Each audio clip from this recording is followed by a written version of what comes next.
అండి.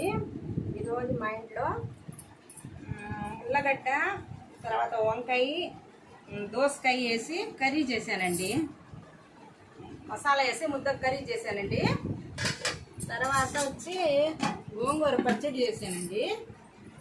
తర్వాత సాంబార్ చేశానండి.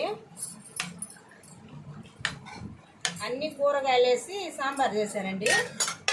తర్వాత గెనిసిగడ్డలు ఉడకబెట్టుకున్నారండి. మా టీను కోసం చికెన్ అండి. తర్వాత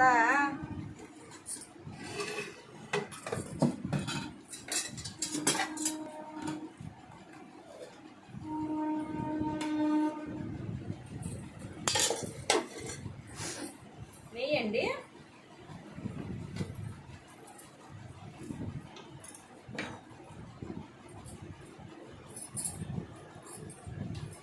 చేస్తానండి. నెయ్యి అంటే నెలకు వచ్చి 1.5 కేజీ వస్తుందండి. మాకు లీటర్ పాలు తీసుకుంటాం. బాగా వెన్న వస్తుందండి. ఇంట్లోనే పేరు పెట్టేస్తామా.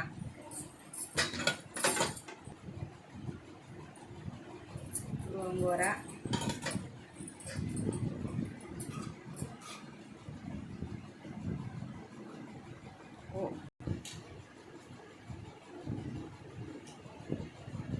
తర్వాత సాంబార్ వేసుకుంటాం.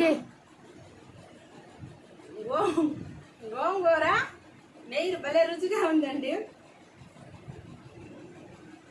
అబ్బా భలే సూపర్గా ఉందండి.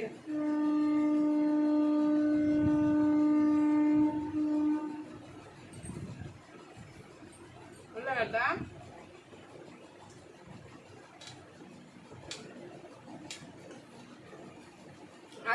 అది కూడా సూపర్గా ఉందండి. ఇది తినిన తర్వాత సాంబార్ వేసుకుంటానండి. మీరు ఇష్టపడితే ఒక లైక్ చేయండి, షేర్ చేయండి, సబ్స్క్రైబ్ చేయండి.